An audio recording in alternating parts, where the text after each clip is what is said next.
مجھے یقین تھا کہ ان قریب یہ نیوٹن ہو جائیں گے، لہٰذا میں انہیں دوبارہ نہیں مل سکا۔ یہ کہانی ایک شخص کی نہیں ہے، آپ کو اس سے ملتی جلتی کہانیاں کبھی غور کیجئے گا اس معاشرے میں ہزاروں ملیں گی، جو کچھ ہی عرصے کے بعد ایک نیا پروفیشن نئے روپ میں آپ کے سامنے۔ میں اس کہانی کو ایک طرف رکھ کے 180 راؤٹ چلتا ہوں۔ دنیا میں بڑے کم لوگ ایسے ہوتے ہیں جو ایک کام شروع کرتے ہیں پھر اس کے پیچھے لگے رہتے ہیں ڈٹ کے، تعریف اور تنقید سے آزاد ہو کے۔ کبھی وہ کام بہت چلتا ہے، کبھی وہ کام کم چلتا ہے، ان کا وہ کام جو ہے وہ ان کا عشق ہوتا ہے۔ یہ ساری تمہید میں نے اس لیے باندھی ہے کہ اعجاز صاحب کو میں نے دیکھا ہے جس انداز سے یہ امپورٹ ایکسپورٹس کئی سالوں سے اس پہ بول رہے ہیں، لکھ رہے ہیں، یہ ان کا تعارف ہے، ان کا مشن ہے، اور یہ مشن یہ کمٹمنٹ مانگتا ہے۔ یہ نہیں ہو سکتا کہ آپ کی کوئی چیز مشن کی شکل اختیار کر جائے وہ قربانی اور کمٹمنٹ نہ مانگتی، یہ ہو نہیں سکتا کہ آپ اس کی پرائس نہ پے کر رہے ہو۔ ممکن آپ اس کام کی وجہ سے کہیں کام نہ ہو رہے ہو، کئی ایسے لوگ ہیں جن کا پیشن اور کمٹمنٹ ایسا ہوتا ہے وہ کما نہیں زیادہ سکتے۔ بڑے بڑے آپ رائٹر، ادیب، یہاں تو پاکستان کے سب سے بڑے کارٹونسٹ بیٹھے ہیں، آپ میری بات کو سیکنڈ کیجیے گا سر، بڑے بڑے فنکار بھوکے بیٹھے ہوتے ہیں، فن ہوتا ہے اس سے روٹی نہیں کنورٹ ہو رہی ہوتی، لیکن اندر کا رنج راضی ہوتے ہیں، یہ اطمینان ہوتا ہے جو کر رہے ہیں اس کے لیے بنے ہیں اور اسی کام کو کرنا، وہ راضی ہوتے ہیں، وہ بکتے نہیں ہیں، جھکتے نہیں ہیں، انہیں پتہ ہوتا ہے کہ یہ جو کام ہے یہ میرا۔ تو اعجاز صاحب کی کتاب، اعجاز صاحب کے کام کو، اعجاز صاحب کے اس کمٹمنٹ میں خود گواہ ہوں، مجھ سے زیادہ کئی لوگ پرانے ان کو جانتے ہوں گے، جب سے میں جانتا ہوں میں نے دیکھا ہے کہ یہ بڑے ہی ایک نفیس انسان ہے۔ اچھا، ان کی جو شخصیت ہے وہ آرٹسٹ والی ہے، آرٹسٹ جو ہے نا اس کے ہاتھ پاؤں انداز بالکل ایسے خوبصورت نفیس سے انسان ہے، کام یہ کرتے ہیں سمجھانے نکھانے پڑھانے کا، امپورٹ ایکسپورٹ کا، اور جو کتاب انہوں نے لکھ دی وہ کتاب بھی شاہکار سے کم نہیں ہے۔ میں سمجھتا ہوں کہ کسی کو بھی امپورٹ ایکسپورٹ پہ کچھ بھی کام کرنا ہے، جاننا ہے، سمجھنا ہے، پالیسیز کو سمجھنا ہے، ایشوز کو سمجھنا ہے، اس ملک کے نیریٹو میں چیزوں کو سمجھنا ہے، اس کتاب کے بغیر ممکن نہیں۔ اور یہ کتاب جہاں چیمبر سے پروموٹ ہو رہی ہے، اس فاؤنڈیشن سے پروموٹ ہو رہی ہے، میں سمجھتا ہوں کہ وہ تمام لوگ جو امپورٹ ایکسپورٹ کا کاروبار کریں اس میں بڑی چیزیں ایسی ہیں جو انہیں سیکھنی بھی چاہیے۔ یہ اپ گریڈ ہونا بڑا ضروری ہوتا ہے، وقت کے ساتھ ساتھ اپ گریڈ ہونا بہت ضروری ہوتا ہے۔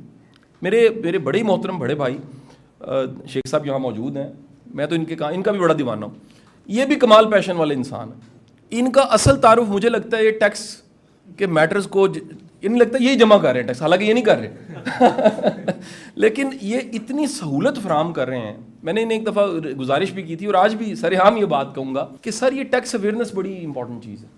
یہاں ٹیکس اویئرنیس پہ کوئی بات کرے اس کو گالیاں پڑی ہوتی ہیں۔ چند دن پہلے پی او ایس سسٹم آیا جو، اس پہ میں نے ایک وہ ویڈیو بنا دی تو مجھے اندازہ ہوا کہ اتنا کو تنقید راؤ صاحب میں حیران ہوں، لوگ اپنے ملک کو ٹیکس یقین نہیں ہے کہ یہ ٹیکس صحیح ہاتھوں میں جا رہا ہے، تو ملک نظام چلتا ہی نہیں ٹیکس کے بغیر۔ اور شیخ صاحب کا بھی پیشن ہے، بغیر کسی غرض سے، بغیر کسی لالچ سے، کب سے میں دیکھ رہا ہوں ویڈیوز میڈیا پہ، اخباروں میں، جگہ جگہ کسی نہ کسی پلیٹ فارم پہ اویئرنیس دے رہے ہیں۔ میں خود ان سے سچی بات بڑی بار ایسے ہوا ہے کہ میں ان سے کنسلٹ کر لیتا ہوں، ان سے پوچھ لیتا ہوں کہ جی مجھے بتائیے کہ یہ جو مسئلہ ہے یا یہ چیزیں اس کو کیسے ٹیکل کیا جائے۔ یہ ایک یہ مشورہ، ایڈوائس، یہ بڑی نعمت ہوتی ہے۔ میرے بڑے پیارے راؤ صاحب سے میری کوئی 250 سال پہلے ہم کہیں بیٹھ کے ہماری دوستی ہو گئی۔ اچھا، یہ میں بات اس لیے کہہ رہا ہوں، ایک دفعہ سچا ایسا واقعہ ہوا سر، ہمارے بڑی محترم بورڈ کے ممبر ہیں جسٹس انوار الحق صاحب، انہوں نے مجھے 2 درویشوں سے ملوایا، میاں بیوی تھے، ان کا واسطہ رابطہ ہوا کونیا میں ان سے، میاں بیوی سے۔ تو وہ درویش خدا کا کرنا پاکستان آئے، پاکستان ان کی طرف آئے تھے چھٹی ہفتہ، انہوں نے کہا تھا جی یہ علی بن عثمان کے مزار پہ، لال شہباز، 5-6 جگہیں جانا تھا سر، کووڈ کی فلائٹیں ساری بند اور درویش پاکستان پھنس گئے، لہٰذا 3 ماہ وہ درویش پاکستان ہی رہے۔ تو 3 مہینہ اس دوران آپ جتنا جاننا چاہتے ہیں ان سے پوچھیے۔ 2 باتیں میں نے سیکھی، 2 باتیں میرے لیے بڑی انوکھی تھیں۔ ایک دن ان سے کسی نے آ کے کہا کہ یار کیا کمال بات ہے، 3 ماہ سے آپ جسٹس انوار صاحب کی طرف ٹھہرے ہوئے، کتنے لکی ہیں آپ، 3 ماہ سے وقت پہ کھانا پکتا ہے، وقت پہ ملتا ہے، سیوا ہو رہی ہے۔ تو انہوں نے اس درویش نے جواب دیا، جو درویش ہی جواب دے سکتا، اس نے جواب دیا کہ یاد رکھیے ہمیشہ لکی میزبان ہوتا ہے، مہمان لکی نہیں ہوتا۔ جو دینے والا ہاتھ ہے لکی تو وہ ہے یہ جس کو سیوا کا خدمت کا موقع مل جاتا ہے لکی وہ ہے. ہم کیسے لکی ہو سکتے ہیں؟ تو آپ مبارکباد ان کو دیجئے جن کے ہاں ہم مہمان ٹھہرے. اور دوسری بات جو بڑی مجھے غیر معمولی لگی کہ ان سے پوچھا گیا کہ آپ ایک دوسرے کو کیسے جانتے ہیں. وہ میرا خیال ہے محترمہ جو تھی وہ کسی ڈچ کنٹری سے تھی اور وہ کونیا سے ہی تھا درویش. تو اس نے کہا کہ ہمارا تعلق جو ہے وہ تقریباً 950 سال پرانا ہے. وہ اس میں یقین اتنا زیادہ تھا, اتنا یقین تھا کہ وہ دل کرتا تھا اعتبار کر ہی لینا چاہیے. یہ کیا پتہ ان کی روحوں کا تعلق کہاں کیسے کس طرح, کہ 950 سال تقریباً ہو گئے ہیں. وہی راؤ صاحب تقریباً 250 سال پہلے ہم کٹھے بیٹھ کے مونگ پلی چھل کے ایسے کھا رہے تھے. ٹھیک ہے جی. تو یہ جو دوستیاں اور تعلق ہوتی ہیں اس میں کوئی کہیں نہیں جاتا جی, گواچتا کوئی نہیں ہے. آپ ذرا ایک لمحے کے لیے سوچئے گا یہ ہمارے ماں باپ جو چلے جاتے ہیں نا, یہ اصل میں اس دن جاتے ہیں جس دن ہم چلے جاتے ہیں. جب تک تذکرہ زندہ رہتا ہے بندہ زندہ رہتا ہے. جب تک حوالے بے جی ہے کہندے سن, ابا جی ہے کہندے سن, یہ زندہ رہتے ہیں. آپ دیکھیے گا پتھر خط چیزیں میں نے اپنے دادے کی سنبھالی ہوئی, 2 ورلڈ وار کے میڈل سنبھالے ہوئے ہیں. مجھے خدشہ ہے کہ میں جب جاؤں گا تو میرا دادا بھی چلا جائے گا. کیوں چلا جائے گا؟ کیونکہ میری نسل, یہ جو نئی نسل آ گئی ہے اس کا واسطہ کوئی نہیں ہے. اس کے لیے وہ چھان بور ہے. وہ بڑا مشکل ہے اس کو سمجھانا کہ میری کتنی اس کے ساتھ اٹیچمنٹ تھی اور وہ میری انگلی پکڑ کے کیسے مجھے چلایا کرتا تھا اور کتنا میرے سے لاڈ کرتا تھا اور کیا دعائیں اس نے دی تھیں جو پوری ہو چکی ہیں. یہ سمجھانا بڑا مشکل ہے کہ بے نے کیا مانگا تھا, ابا جی نے کیا مانگا تھا. سو واپس کم ٹو دی پوائنٹ, اس کتاب کی میں جتنی تعریف کروں کم ہے. چند دن پہلے ہی میری جب اعجاز صاحب سے ملاقات ہوئی تو میں نے درخواست کی, میں کہ اعجاز صاحب جنگل میں مور ناچا کس نے دیکھا, آپ مہربانی کر کے ایک تو انٹرویو دیں فوری طور پہ, یہ اسے ہم سوشل میڈیا پہ اپلوڈ کریں تاکہ لوگوں کو پتہ لگے آپ کی یہ کتاب موجود ہے. اور دوسرا یہ پلیٹ فارم حاضر ہے, آپ اس پہ ایک تقریب رونمائی ہم ارینج کرتے ہیں اور تاکہ لوگ اس بات چیت سے انٹرنیٹ پہ مستفید ہوں. یہ بہت بڑا میڈیم بن چکا. یہ میڈیم اتنا طاقتور ہے کہ چند دن پہلے آپ کے میرے مشترکہ استاد عرفان الحق صاحب کی کال آئی مجھے. تو عرفان صاحب کہنے لگے کہ یار میں سوچے پہ آ گئے ہیں کہ اتنے میں ایک انٹرویو دیتا ہے اور وہ چھوٹے چھوٹے ٹکڑے کہ پاکستان جڑا ہے وہ مستقبل کی ہے سوال سی, وہ اتنی دنیا تک چلے گئے ہیں کہ وہ ٹی وی کے پروگرام اتنے نہیں پھیلے. میں کہا سر ہمیں ماننا پڑے گا بابا جی, یہ جو ماڈرن میڈیم ہے یہ بڑا طاقتور میڈیم اگر اسے صحیح استعمال کیا جائے. دکھ یہ اسے غلط استعمال کیا جا رہا ہے, دکھ یہ کہ اس کا استعمال پراپر پتہ نہیں لوگوں کو, لیکن اگر اسے صحیح استعمال کیا جائے تو یہ شفا ہے, یہ دعا ہے, یہ آسانی پیدا کرنے کا بہت بڑا سورس ہے. یہ آپ دوائی لیتے ہیں اس کا چیک کرتے ہیں کیمیکل کیا ہے, سالٹ کیا ہے, یہ گوگل بتا دیتا ہے آپ کو. وہ بتاتا ہے جی سائیڈ افیکٹس بھی ہیں, وہ بتاتا ہے جی اس کی آپشنز ہیں. یہ کہاں تھا؟ نہیں تھا. تو اس جدید زمانے میں خیر دینے والا, آسانی پیدا کرنے والا, کسی بھی شکل میں ویلیو ایڈ کرنے والا بڑا قیمتی ہے. اور میں آپ سب کے لیے دعا گوں اس فاؤنڈیشن کی طرف سے, انتظامیہ کی طرف سے, کہ آپ سب آئے, آپ نے خدمت کا موقع دیا. واصف علی واصف صاحب کے اس جملے سے اختتام, میں نے واصف سے بڑا کچھ سیکھا جن کی کتابوں سے ملے بغیر سیکھا. واصف کہتے ہیں کہ وہ شخص جو تمہارے پاس آیا کسی ضرورت کے لیے, جاتے وقت اس کا شکریہ ادا کرو, اس نے ایک بخیل کو سخی بنا دیا. کتنا بڑا احسان کر گیا. بخل کم ہو گیا, سخاوت بڑھا دی. تو آنے والا جو کچھ لے کر جاتا ہے دراصل وہ کچھ دے کے جاتا ہے. اگر یہ سمجھ آ جائے تو شیخ صاحب آپ دوبارہ مجھے دعوت دیں کھانے پہ, بڑے دن ہو گئے اگر یہ سمجھ آ جائے تو بڑے دن ہو گئے. راؤ صاحب ہم نے اچھی سی چائے نہیں کہیں پی, یہ ہماری ڈکشنری جو ہے وہ تو نہیں ہم بھول سکتے. راؤ صاحب میں اچھی سی چائے, تو بڑے دن ہو گئے ہم کٹھے بیٹھے نہیں ہیں. تو یہ جس دن یہ خیال آئے کہ پرونے بڑے ضروری ہیں, مہمان بڑے ضروری ہیں, یہ بنیرے پہ جو پرندے بیٹھے ہیں بڑے ضروری ہیں, یہ آپ کے رزق کو انشور کر رہے ہیں, یہ ان کی انتڑیاں بھی دعائیں دے رہی ہیں کہ ایس گھر جڑے رہندے نے وستے رہن. تو حضور والا اللہ آپ کو آسانیاں دینے کا شرف عطا فرمائے. آپ کا بہت بہت شکریہ جی, تھینک یو. ہمارے آج کی تقریب کے دولہا, آخری مہمان, میزبان اور صاحب کتاب اعجاز صاحب کو دعوت دوں گا کہ وہ آج کی اس تقریب کے حرف آخر کے طور پہ اور مہمانوں کا شکریہ ادا کرنے کے حوالے سے تشریف لائیں. سر اعجاز صاحب.